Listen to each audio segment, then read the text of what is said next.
What's up, guys? It's Ugly Strew here, and welcome back to the channel. I just received my pledge for KeyForge Amber Skies, and in my pledge, I think I got the Reaper of Amber package, I think that's what it's called, and in this, I got a custom playmat with a custom name and a custom deck to go with it. Boone Carlton is my cat. He's actually right by me, hanging around on the windowsill. Hi, Boone. But yeah, I'm super excited. I was looking forward to this shipment for quite some time now, and I'm really impressed by the playmat. I mean, I love the details on it. I got my 3 houses on. I got Dis, Geistoid, and Skyborn. Also in this, I don't know why I chose Skyborn, because I feel like it doesn't really synergize well with the other houses, and I figured Geistoid was going to get a nerf, so I don't know why I didn't go with like Logos or something. But anyway, this is Boone Carlton, the Imperceptibly Giddy, as my custom deck. So let's go ahead and unwrap this. I'm super excited for this. I don't want to damage it at all. This is probably going to get sleeved just because it's going to hold a lot of sentimental value to me. Let's not damage this. And also let me pull it away to make sure that I get the deck list out of here.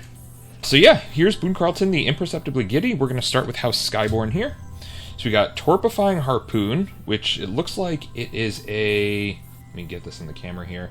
It looks like it comes bundled with another card here. It looks like it's rarity. I don't remember what that's called, but yeah, it looks like there's going to be another card that goes with it. This is an upgrade that says the creature gains at the end of your turn. If this creature is not on a flank, destroy it. So that's pretty good for some hard removal on your opponents there. So yeah, we'll go ahead and put that to the side. Oh, it looks like Lateral Thrusters is what it comes with. So it's going to be an upgrade deck, I guess. This creature gains at the start of your turn. You may rearrange the creatures in your battle line. I think that's super important for House Skyborn, because I think that Skyborn's cards, from what I know, they focus a lot about where the creatures are in the battle line. And you want certain creatures on your flanks in order to perform certain abilities. So this is going to be super cool. And there's an Amber Pip on both of these, which is nice. And Efficient Amber Burner, which is another upgrade. This creature gains, your opponent's keys cost -1 for each amber on this creature. This creature gains after Reap, exalt this creature. This is insane. This is such a cool card. Usually when I play at locals, I just get completely demolished by amber capturing and things like that, so this is going to be fire. You put this on like a trawler or something, and then you get free keys, so that's awesome. So now we'll move on. We have Skulking Saboteurs. This is elusive. Says, after Reap, if your red key is forged, destroy an enemy creature. If your yellow key is forged, destroy an enemy artifact. If your blue key is forged, destroy an enemy upgrade. This having elusive, I think it's really cool, but because it's an after Reap ability, it is pretty slow. It's also hard to play around this, because it's like, if you don't know when this card is going to come up. And you don't know what effect is going to be required at the time that you draw this. There are times where, oh crap, there's an enemy creature on there that I really need to deal with, but I have the wrong key color forged, so now I only get to destroy an enemy upgrade, which there's none in play.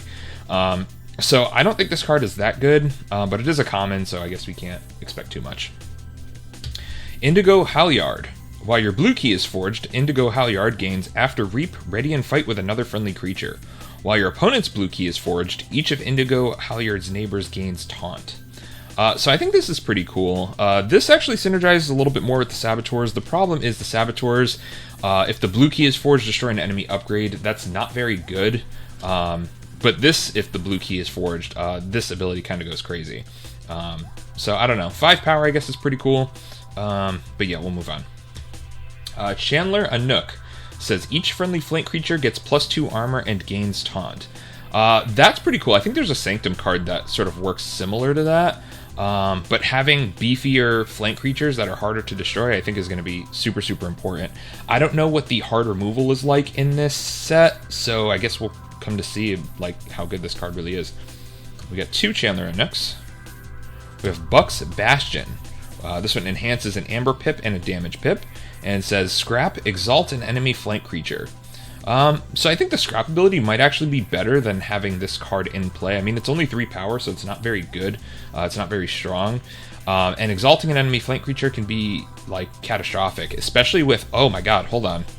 Especially with, what was that? The Efficient Amber Burner? Do some exalting on enemy creatures, put the Amber Burner on them, and you get... That's -1 key cost right there. And then if they start reaping, that's going to be crazy. Wow. Okay. Bosun Creek, or Bosun Creek. This one enhances House Skyborn. So we're going to have a house enhanced, or a house enhancement somewhere else in this deck. Says scrap, move a creature to a flank of its controller's battle line. Now, I don't know if House Skyborn, if it has many abilities that trigger off of your opponent's flanks. So depending on where your opponent's creatures are on their flank, I don't know if this is going to be more useful for adjusting your own battle line rather than your opponent's. Red line rotation! This is one of the cards that was spoiled for me, and it's so good. Says it's got an Amber pip on it, and says if your opponent has 7 or more Amber, steal half of their Amber rounding down. So this is like almost like a better too much to protect. I love this card, and it's in the uncommon slot, so it's not like super easy to get. So I'm super happy to see that in this deck. Freedom to Be. I think this is a key cheat. Play, forge a key at +4 current cost, reduced by 1 for each Skyborn creature on a flank. So this also includes your opponent's creatures. So I guess it's okay. Having any sort of key cheat I think is pretty good. The problem is it doesn't have an Amber pip on it, so it doesn't feel as good as some of the other key cheats that we saw in Grim Reminders. Yeah, I don't know how I feel about that one. I guess it's sort of important if you have a lot of creatures, but I don't think... I have Bosun Creek, Buck's Bastion, Chandler and Nook... Also, I have 6 Skyborn creatures, so I guess this can work out. It's just going to be hard to play around it, because it's like, I have to put my Skyborn creatures on flanks, which means if I have a Skyborn creature on my left flank and my right flank, I can't play any more creatures if I want my key cost to be 6 here, or 8 rather. And then we have Nantucket, which is a rare. This one has Deploy, which is really cool. It's got 4 power. It's enhanced with a capture pip, so I think that's good. This one says, after fight, after reap, gain 1 Amber for each of Nantucket's Skyborn neighbors. So having the Deploy ability, I think is going to make this a lot better. You could play it with some support and then throw one of your other Skyborn creatures on a flank, and then throw this one next to it, like on the inside. And then... yeah, you'll be able to gain more Amber when you reap, and then even gain some after fighting. I mean, the after fight I don't think it's going to take effect too much, because it's only got 4 power, and it's got a capture pip on it. So if you're going to capture Amber onto this, I don't know why I would. I guess I'd have to see the other creatures in the deck. But you might not want to do some fighting with this one. I think its after reap ability is pretty crazy. Alright, and that is it for House Skyborn. So let's go ahead and jump into Geistoid. We're going to start with Precocious Fragment. It looks like this is another card that goes with another one there. I'm guessing there's like another Precocious Fragment in here. But Precocious Fragment says, after reap, if you are haunted, gain 1 Amber. Otherwise, discard the top card of your deck. I guess that's pretty good. It's sort of like, what was it, Dew Fairy, I guess? But it only works if you're haunted. It's slow, but I don't know, I guess it's okay. Yeah, there's another Precocious Fragment. There's another Precocious Fragment. There's another Precocious Fragment. Jesus. Alright, talking about how this card is okay, and then getting 4 of them, it was kind of making me regret putting Geistoid in this custom deck. But, I don't know. Maybe having 4 of them... You know, maybe they are actually kind of a threat, because if I'm haunted, I'm getting 2 Amber for when I reap versus just 1. So, I guess they're kind of threatening, but they only have 3 power, so if my opponent has board wipes, they're really not that much of an issue, so... we have Wellstring, which has enhanced with 2 capture pips. Says, after fight or after reap, deal 3 damage to a creature. I think this is pretty cool. It's good to just be able to ping some creatures on the other side of the board while not having to fight with it. It's only got 3 power, so once again, the after fight I feel like it's not going to be very good unless your opponent has some weaklings, or if I have some ways to buff this even more. But the after reap I think is pretty good. I like being able to deal damage without fighting. Summoned Council says, it's got 2 power. It says, after reap, choose a card in your discard pile or a purge card you own, shuffle the chosen card into your deck. That's pretty good. I mean, it's good to see that Geistoid still has some recursion. That doesn't seem super, super powerful. This one's in the common slot, so I can't expect too much, but I think that is pretty good, and that could actually go hard if your deck is very thin. You can kind of just like, you know, get something out of your discard pile or a purged card, which is huge, and then get that back the following turn if you're getting close to the end of your deck. So I think that's a pretty good card. Manifestation has an Amber pip. It says, choose a card in a haunted player's discard pile. Resolve its bonus icons if you had played it. So that's interesting. I don't know how many... I don't know how much value we're going to really get out of this card. I mean, it's cool that it has an Amber pip, so I guess you get 1 Amber. You're probably going to be getting another Amber if your opponent has anything in their discard pile. I'd assume that Amber pips are going to be pretty common. But you'll also be able to get discard pips and draw pips, so those might be pips that you might want to resolve in certain situations. So I think this is an interesting card. It kind of feels like it might be a dead card, but, I mean, getting some Amber is cool. Ooh, another manifestation. This one is enhanced with a capture pip, so that's got some more value. Colonel Slime. This one's enhanced with an Amber pip, so that's always cool. This one enhances Geistoid and has a scrap ability. A friendly creature captures 1. This could be super, super clutch. There have been so many times where my opponent is at 6 Amber on their second key, and just being able to discard this if I call Geistoid, or if I have any other discard pips in my deck. I don't know if I'm going to. But being able to scrap this and get a friendly creature to capture 1 immediately is really good. The problem is I don't really want to scrap this card if it's got a friggin' Amber pip on it. So this might not be the best card to have that enhancement on. Thought Catcher, we're familiar with this card. Each friendly creature with Amber on it gains Destroyed, draw 1 card. Synergizes really well with Colonel Slime, so I can't complain too much, but once again, having that Amber pip on him kind of sucks. Paradrone says it's got 2 power and 4 armor. Says after fight, a friendly creature captures 1. Once again, synergizes really well with Thought Catcher, so I am cool with that.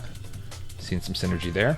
And then Caspara, I think this card was in Grim Reminders, but I don't think I had a deck that pulled this card, so I'm not too familiar with it.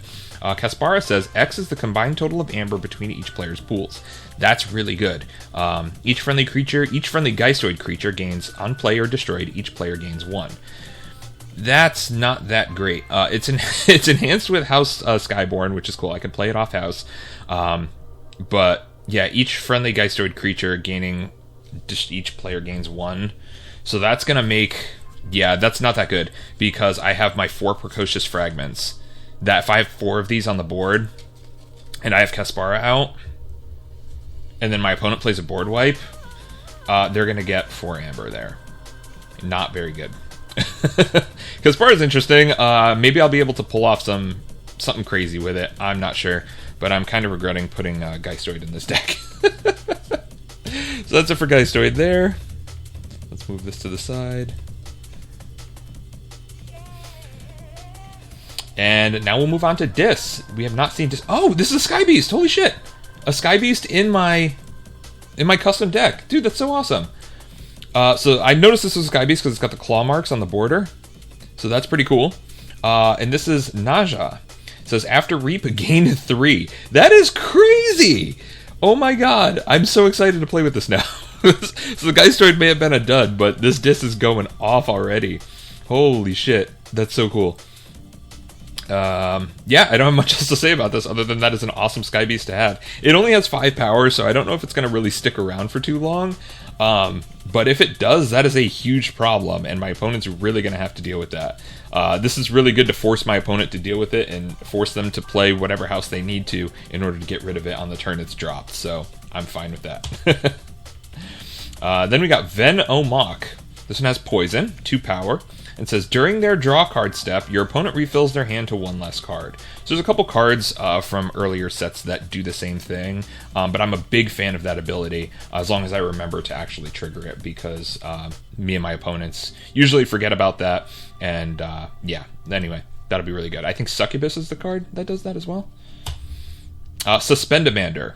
After fight, choose a house. Your opponent cannot play action cards of that house during their next turn. That's okay. I like the control aspect of it. Oh, it is enhanced with House Geistoid too. I didn't notice that. That is very, very dim. But yeah, choose a house. Your opponent cannot play action cards of that house during their next turn. That's interesting. It makes me need to fight with it in order to trigger that effect, and it only has 4 power and 1 armor. So once again, if my opponent has beefier creatures, this card is kind of a dud. But if they do have lower power creatures, then this could be really, really powerful.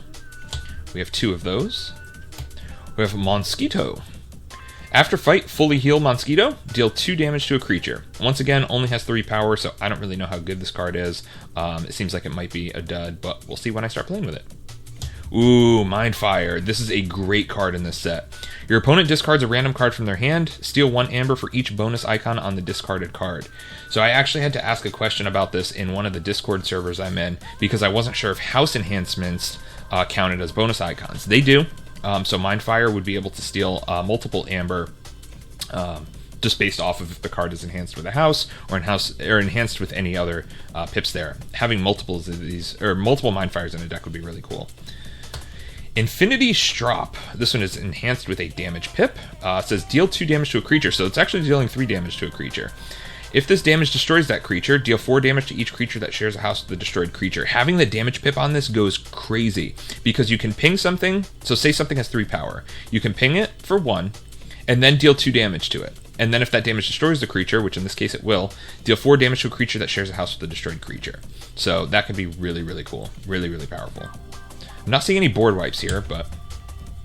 Clipped Wings. This one has an Amber pip on it. It says play, choose one. Purge a random card from your opponent's hand, or shuffle your opponent's archives into their deck. Oh my god, finally. Some Grim Reminders counters. I don't have to deal with Wadka anymore if I have Clipped Wings. That is awesome.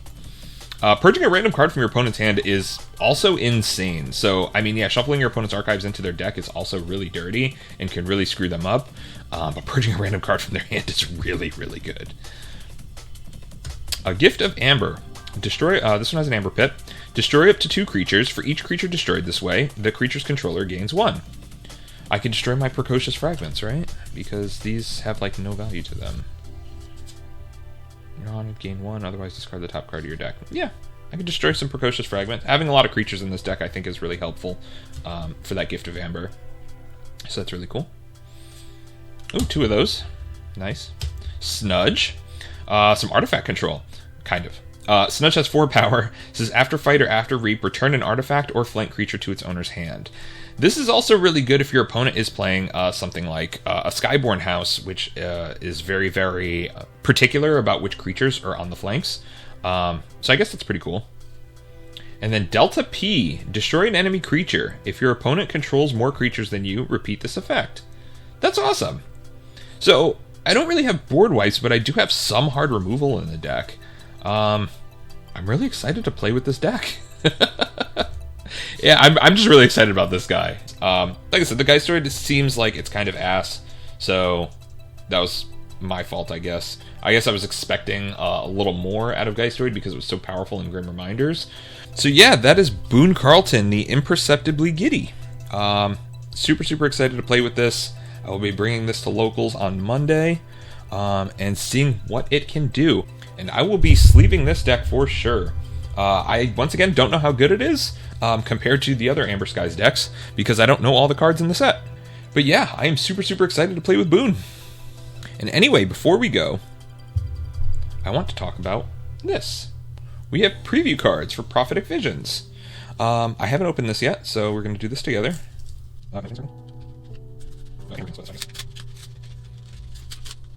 Alright, you helped make this possible. Your pledge to support KeyForge has made it possible to provide you with these 3 preview cards from the forthcoming set, Prophetic Visions. Your 3 preview cards were chosen via computer algorithm, and it's possible that at least one of these cards was produced in a very limited quantity. Because Prophetic Visions was still in development at the time these preview cards were printed, these cards are still subject to change prior to their official release. We hope the sneak peek will get you as excited about the future of KeyForge as we are. So let's see what we got here. Okay. So we have Paleogene Society, Embellish Imp, which is a rare, and Prince Bufo, a common. So I'm curious to see that rare. But Prince Bufo is untamed. It says enhance with a Amber pip and a draw pip. It says fate, your opponent forges a key at current cost. So I don't really know how fates work. Your opponent forges a key at current cost. That seems like it's bad. So if I'm playing this, your opponent forges a key at current cost when the fate... I don't know how the fate system works, so I can't really judge this too much, but I'm guessing you trigger this on your opponent's turn, and then your opponent, which would then be me, forges a key at current cost. I don't know how that works. I don't know. We'll have to see. We have Paleogene Society. Play, return a card from your discard pile to your hand, and then purge this card. That works. And then Fate, ward each enemy creature. So I think the recursion on that alone is really good. It's got an Æmber pip, so that's always good. Having to purge it after use is not very good. And then once again, I don't know how fates work. It kind of explains it here. Place this card face down under a prophecy. When that prophecy fulfills, the active player must resolve all fate effects under it. So yeah, you want this to go off on your opponent's turn, so that way warding each enemy creature would be my own creatures. I think that's how that would work. And last we have Embellish Imp. Each time an enemy creature is destroyed, steal 1. That's crazy. Fate, destroy the most powerful friendly creature. Yeah, I love all the Imp cards in Dis. This one just kind of adds to it. It sucks that it's a rare, but at the same time, that's a super, super powerful ability. So I'm looking forward to this set as well, as long as I can figure out how the Fate system works. So thank you for watching, everyone. I am super, super excited to play with Boone Carlton, the Imperceptibly Giddy, as well as the rest of my Amber Skies decks that I got. It's also good to hear that my local game store actually got like 20 cases of Amber Skies or something. So there'll be plenty of decks to purchase in the future if for whatever reason I got 12 pieces of crap. That could be my luck, so we'll have to see. Anyway, thank you for watching, everyone. I will see y'all next time. Take care.